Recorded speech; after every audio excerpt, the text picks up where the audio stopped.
Welcome to About Face. I'm Edward St. Pay, and on this first edition of the show, I would like to welcome Elaine Stevens, who is our first guest on the program. And Elaine, thank you so much for being I am honored. with us. Edward, thank you. It's for all that you're really doing. an honor to have you here. Thank you. And we'll have a chance to talk to you about your career, and what a career and what a life on the Gulf Coast with a legendary family, Yes. a legendary father, Quite. Gus Stevens, and there's so much to talk about. So I'm very excited to have you on the show. Thank you, Edward. I feel very privileged to be a part of your new endeavor, and I just want to say to the entire Gulf Coast out there, we welcome this man and all that he's doing, because it's a remarkable feat to take on another media entity and to expand our horizons here in Biloxi and Gulfport and Ocean Springs. And I thank you immensely for being a part of our community. Well, thank you. You know, I feel as though I was in Jackson for many years. Yes. I'm from the New Orleans area, but I was in Jackson doing weather for Oh, can you hear the accent? Can you hear the accent? for 20 years plus, you know, and so, but coming to the coast, I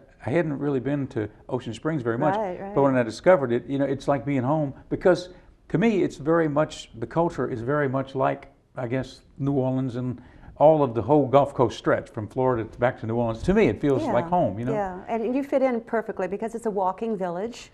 Has I a lot of love it. art, I love a lot it. of shops, a lot of wonderful people. I'm a French Quarter person, Oh, you know? I know. And so for me, it's like a little bit of that, you know? Yeah, we're It's excited great. to have you here. I mean, Thank you. Ocean 7 hits the mark Well, for thank us. you. We're going to try to do a good job. And, Yeah. you know, with your history in broadcasting, we have, you know, a lot in common. Yes, we from do. the standpoint of we've been in television for a long time. So I want to talk to you about your career. I want to talk to you about the book that you're writing right Yes, now.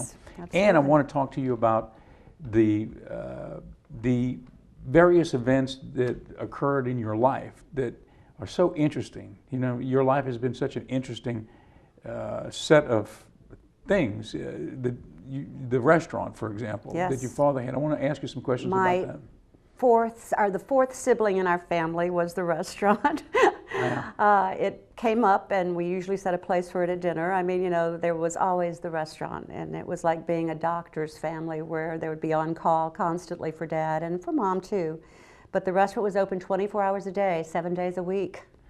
And so we were never without that hovering presence of the restaurant, you know, and we always felt the restaurant came first, you know, because it provided such a wonderful life for us, and Dad was so popular in these parts, and the things that he did, the innovations that he established, and the nightclub business and the stars that he brought in, and the kinds of foods that he educated the public to, because we are of Greek background, and we love to eat. When we're eating breakfast, we think of lunch. When we eat lunch, we think of dinner.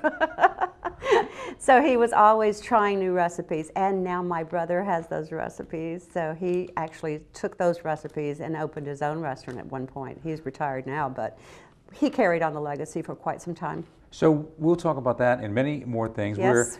We're in our first program tonight, and this is About Face, and we'll be back after this.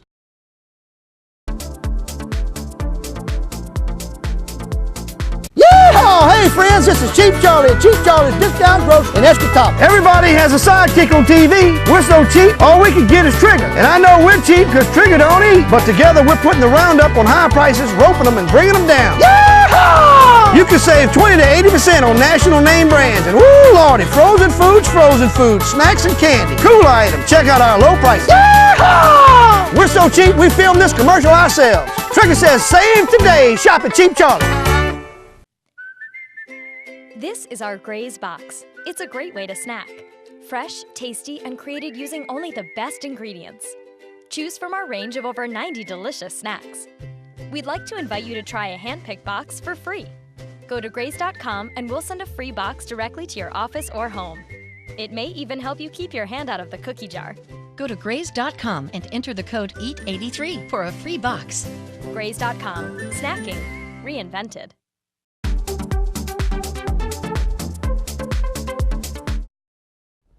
Welcome back. This is About Face. I'm Edward St. Pay. Elaine Stevens is with us, and we're going to talk a little bit about your interesting life, your career. And, you know, we were talking about it just a second ago while we were in break. You were born into show business, more or less, right? It felt like that, yeah, because when we go to the restaurant, we'd go back in the back and open up all the showbiz drawers and contracts and photographs and play with them and have them laid out and, you know, tell Daddy who he should get at the restaurant, you know, and of course we were children causing chaos, but sometimes he followed our advice, actually. You know, there were some entertainers that came there that I will never forget as a child, and we were born into that. On Sundays there were jam sessions that people still on the coast remind me of, that they played music at Dad's during the Sunday jam sessions, you know, where he would interview new talent.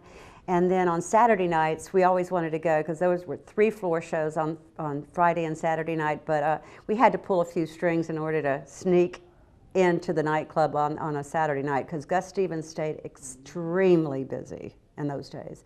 The parking lot was jammed and the lines were all the way out the door. So. Well, even today, it's hard to match what he was doing. I know. mean, the casinos you don't see that. The casinos are so huge, and of course they bring in big name talent. Sure. But in those days, there were no casinos. I mean, he was the spot for people of a high caliber entertainment. He was, and he really thought ahead, you know, about what he wanted the people to enjoy, and he gave the people what they wanted.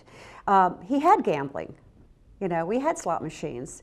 We didn't have it of the caliber or of the magnitude that you see it today.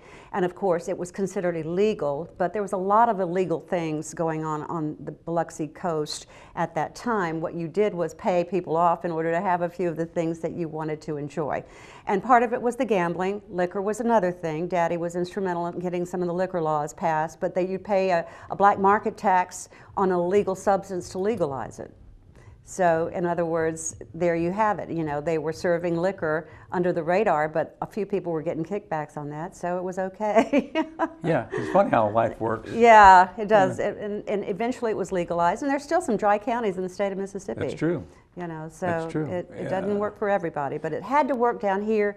It's an instrumental part of our lifestyle down here is the tourism and the hospitality, and Daddy was immersed in it. He was immersed in it from the time he drove down this beach and saw the water, which reminded him of Patmos Island in Greece, where he grew up, and he saw how beautiful it was and pristine, how the beaches were, and he realized this is where he belonged. He loved the flowers.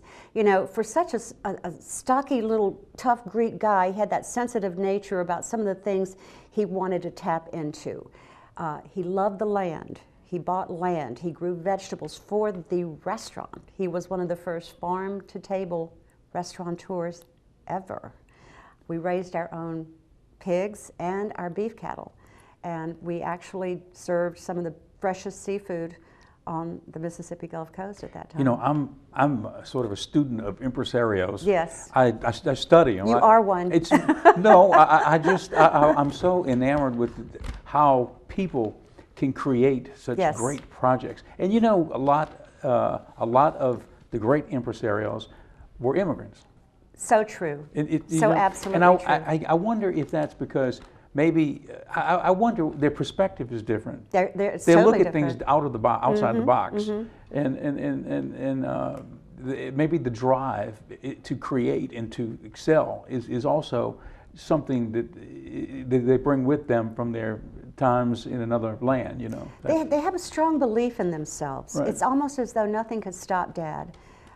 He was a visionary in so many ways, and a man that had a very little formal education, but yet knew how to talk to people and communicate and cook and be with the people. You know, he really enjoyed networking with other people. Every night at the restaurant, he would go all around the restaurant and talk to everyone and make sure everything was okay. It was a personality-driven business that was extremely successful in its heyday. But like all things, it has to come to an end. So, you know, it always came to that. When are we going to close the restaurant? When are we going to move on? You know, the coast is changing, and he had to accept that fact too, and that was extremely difficult. Extremely difficult. You know, your career as a broadcaster. Let's Right. talk about that. You were one of the, if not the first woman on the coast in an anchor role. Yes, one of the first female anchors on the Mississippi Gulf Coast at the Biloxi station, WLOX, at that time strictly an ABC affiliate. Today it has a dual affiliation, and the first female anchor of an all-female news team in the nation, along with Robin Roberts, who is now our wonderful Good Morning America host, among other things that Robin has done. So yeah, it was an exciting time to be a part of broadcasting in Mississippi then. When you look at the business now on television, today women are a big part of it, but back then, that was quite an unusual thing to have a woman as an anchor. It was, you know, I mean, there were some people like Leslie Stahl on 60 Minutes and things of that nature, and then we had our Good Morning America show, our version of it with Barbara Salone. But to anchor the news, the credibility factor of women anchoring the news was at issue in those days. So it was something that we had to overcome, and it was exciting. You know, I loved every minute of it and enjoyed the investigative reporting that I did away from the anchor desk as well. And you know, not only an anchor and one of the first women, but also an award-winning reporter, an award-winning journalist, which that doesn't happen by accident. I mean, well, it happens with a good team, Edward. It happens with good photographers, good editors, and a good news director that allows you to create those kinds of stories. And it's something that I'm very blessed to have gotten from some of the people I worked with in the early days. And I have to give a shout out to Dave Vincent out there, because I worked with Dave Vincent a long, long time, and he was always there to help me. You know, we learn from each other, and we learn instinctively what the good stories are, and then your news director allows you to do those stories. So I was able to do some of the first really in-depth investigative reporting that we did here on the Mississippi Gulf Coast. And also arts with Art Beat, right? With Art, I did a little show called Art Beat. While I was working in one of the casinos, I was able to break away and do a show called Art Beat, the heartbeat of South Mississippi. And for the Ocean Springs area, it was really wonderful because a lot of the artists appeared on the show and they loved it. They loved it, and it promoted their work. And some markets, I think it's still in reruns, not sure, but if anybody wants to see them, I've got the DVDs over here. I'm sure YouTube. Yeah, I'll give them to you. So I want to talk to you about the big news that occurred during your father's restaurant career. The Jane Mansfield project. Right. Okay, so Jane Mansfield was performing. That's right. And there's an example of a huge name, entertainment name. Jane Mansfield at the time was a huge Hollywood star, and she came to perform at the Gus Stevens restaurant. She actually came several times, and she really loved it down here, and she loved the people, and they loved her, and they were good to her, and loaned her cars and jewelry, and took her out, you know, and Daddy took her out on the boat, and, you know, it became part of our extended family. So can you bring us up to speed? There's a lot to this story. There's a lot. You know, there were 3 children at the time that I met Jane that I knew quite well, and that was Zoltan and little Mickey, and then little Jane. And then eventually there was Mariska. And I know that you're referring to, of course, the last appearance of Jane Mansfield at Dad's restaurant was in June of 1967. And he had loaned her the car against my mother's. Mother didn't want to loan her the car, but she couldn't get a car because there was something that happened with the rental of her Rolls Royce, and they took it back, and there was a lot of financial issues in there. Because Jane was really on the last end of a thriving career, which happens in Hollywood, you know, and they're always looking for a comeback. So she came down here to sort of regenerate her musical talents, of which she had many. This was a very, very bright lady. She spoke a number of languages. She was a classical violinist. She was an excellent mother. She was a beautiful woman, and she was funny, and she was a happy person. But at that time, I was dating someone, and we were going to be married, and he decided to make some extra money and drive the car to New Orleans, because Jane was booked on a talk show at that time. And unfortunately, they didn't make it. There was a truck in front of them, and as a result of that accident, they have created the Mansfield Bar beneath the 18-wheelers that now protect people from going under the car. But Mother's car actually went under the truck because of a fogging machine that blocked their visibility, and the adults in the front seat were all killed. So Jane died along with the person that her attorney boyfriend, and along with my fiance. The children were in the back seat, and the children were safe, but injured. So, and that's not only a big story in relation to the Gulf Coast, right, and Gus Stevens restaurant, but it was a big story worldwide. It was an internationally known type of incident because she had had that type of charisma, that sexual power on the screen. You know, she was really quite well known, and so it took a toll. But on a personal level, it changed our lives here and our family. You know, because it took years to get through all the legal depositions. And not to mention, your fiance was killed. My fiance was killed, and of course, I was carrying his little baby, the little girl that I spoke with this morning, who's almost 49 years old. I found her about 18 years ago, actually. So I was carrying Ronnie's daughter, and my parents didn't know that at the time. So as time went on, through the horror and the tragedy of that evening accident, our doctor came along and said, you know, this is where Elaine is with this. She's going to have a child. So they, unfortunately in those days, being of a very traditional Greek family, they sent me away. And I went to Tulsa, and Angela was born in Tulsa, Oklahoma. So. Okay, when we come back from the break, we'll pick up right there. Right there is a good point to pick up. Good point. It's kind of suspenseful, huh? Yeah, it is. It's a very interesting story. It's a very interesting story. So this is About Face, and we'll be right back after this.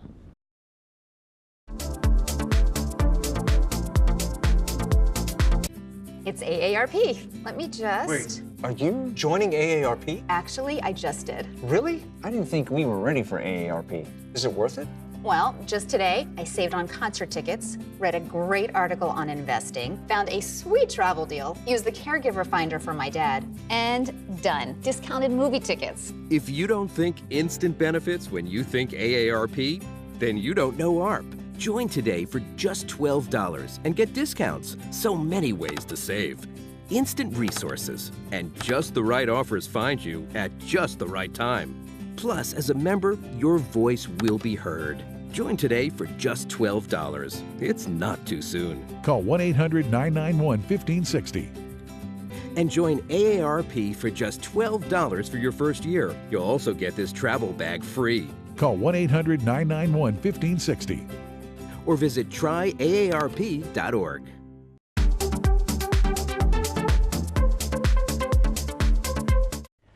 Well, this is About Face. I'm Edward St. Pé. We have Elaine Stevens with us, and we're talking about the very tragic occurrence where Gus Stevens' restaurant, your father's restaurant, had Jane Mansfield performing. Correct. After the performance, she left on the way to New Orleans, being driven in a car that was being chauffeured by your fiance. Ronnie Harrison, young man. Mm-hmm. And they had an accident, and he was killed along with Jane Mansfield and one other person, her attorney. Her attorney boyfriend. And you were pregnant. I was pregnant and quite devastated. And at first they couldn't find Ronnie. So I thought, you would have loved him. He was this tall, lanky guy, a Matthew Modine looking character with blue eyes, and vital, and worked 3 jobs, and was so excited about us, you know, because we were to be married in 72 hours. And I said, he walked away from that. I know he walked away from that. But then the word came through that all 3 adults had been killed in the accident. Dad had to go over there and identify the bodies. So the trauma of that continued for quite some time, needless to say. There were depositions, there were decisions to be made about burial, about shame, about truth, about this child that I was carrying, about my mother and daddy's child, which was me. You know, what are we going to do about Elaine? How do we deal with this? It was a very tough time because in that era, in the 60s, wasn't the thing to do, and you didn't talk about it. So we had some options, but Daddy and Mother opted for me to start life over again, give up my daughter, and come back home as though nothing had happened. And so let's segue. How many years did it take before you were reunited with your daughter? It was 35 years. 35 years. 35 years, and I found her 18 years ago. And can you describe that experience? Oh, we were in San Diego, and it was Mother's Day weekend, and my son came in. He was living in Los Angeles, and you've never seen so much black hair flowing everywhere. She was wearing the same kind of shoes I was. She likes the same rock and roll band, Led Zeppelin. We were carrying the same purse, and she had a border collie just like me. Wow. So 35 years of genetics, you know, Yeah. rather than environment, and there we stood together, and we had a couple of TV crews actually commemorated that moment on tape, and it was very exciting because I sent that video out to the grandparents who couldn't be in San Diego with us. So right now you're writing a book. I am. It's a biography. It is a memoir. It's a memoir. So Mhm. you're reliving these moments that you I were am. thinking. You're remembering these things that Exactly. occurred. It's a catharsis? I mean, is it good? It's cathartic and it's painful, and after 50 years, nearly 50 years, it'll be 50 years this June actually, that the accident occurred, I received the police report from the accident. It's sitting on my desk. I've thumbed through it a few times. I caught a few of the details. It is rather graphic, and there are witnesses, and there are some details in there that I did not know about. I was protected from that by my parents. I thank them for that. But at the same time, it's something that I'm going to really have to investigate more intensely in order to complete this memoir. So. The name of the show, About Face, it's a complete turnaround, Right. or seeing things from a different perspective, let's say. But everybody has had an about face in life. Absolutely. I think that put you on a different path. Can you tell us what was, and what was the great about face in your life, and was there more than one? Well, when you live a full life, you have many moments of about face, and you see the many faces and phases of your own existence. Obviously, the first one for me was the loss of someone I adored and worshipped and wanted to spend the rest of my life with, along with his child. So that changed my life intensely. I looked at myself as someone that needed to be strong, and it gave me a survival instinct. It made me realize that I was made of some really pretty healthy stuff from the standpoint of my parents, what they gave me. I think another about face was eventually when I remarried, and because I considered myself to have been married to Ronnie in many ways. And I had Chris, my son, the love that came forth, that it was a sense of redemption and fulfillment finally. That was another about face for me, and I got a chance to have this child and to really make it work. And I'm very proud of him. He's in Los Angeles now doing film. And then the most recent about face I think that I've experienced that's been the most joyous of all at my age is my beautiful husband, Jim, falling in love and realizing that, hey, I can be married and be happy and have this happy life, and shoes aren't going to drop, and people aren't going to crash into cars and things, and babies aren't going to disappear, and I'm going to have a decent life. So he's erased the fear and the trauma and the anxiety by loving me completely, and that's been a tremendous about face for me. So yeah, love is a great. It's a healer, isn't it? A great healer. Yeah, it is. Yeah, well, you've experienced that, so you Yeah. know. Yeah, you know that. So to the women who are getting into the television business right now, I want to yes. ask you a question. Yes. What advice would you give them at this point? Not to be afraid of who you are. Be who you are and go out there and network as much as you can. Intern at radio stations, write copy. Those of us who have been in the news business realize that writing is a vital part of this business. If you write, if you can speak, if you can spell, they'll hire you. You know, it's not always about beauty, it's about talent and energy. Work with your local people first. They are remarkable entities. They do the best news. They're there for you. They serve the public. They're still in the market to serve the public. And if you think you're going to jump from there to ABC in New York, you're mistaken. You know, even Robin Roberts didn't do that. She had a gradual growth to major markets, to her credit. And it takes time, and it takes patience, and it takes the will to learn and work with a team. And the book that you're writing right now, The memoir. The memoir. What is the name of it? The memoir is Mermaid in the Window because Daddy had a mermaid in the window at the restaurant, and it was actually in full view of all to see as people drove down the highway. But the metaphor is for the mermaid is a metaphor of my life because the mermaid was exposed to the public, literally, and you know, she was posing in the window like this, and people loved her, you know, and we felt that love as children growing up in the hospitality business, but we were exposed. We had a public life. Things were always open to viewing.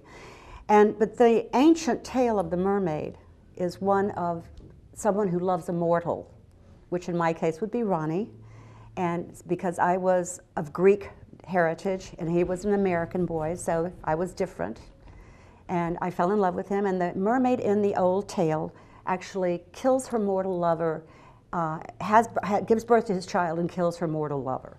So the realization that maybe had I not loved Ronnie, he might still be alive.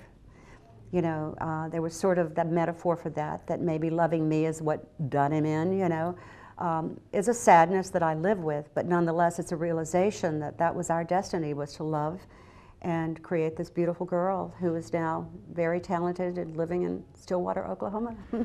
When will the book be available? Still working on finishing the last chapters and editing it, and hopefully by next year we'll get it out there. Well, so, Mermaid in the Window. Mermaid in the Window, and thank you for being with us on it was our wonderful. first Thank show. you It's for been letting me such an honor share. to have you with us. Thank you, on my the dear. show, and we Thank hope to you. have you back again soon. Okay. And much success at Ocean 7. Okay, thank you very much. Absolutely. Elaine Stevenson, thank you for being with us on our first show, our first About Face, and we'll see you next week.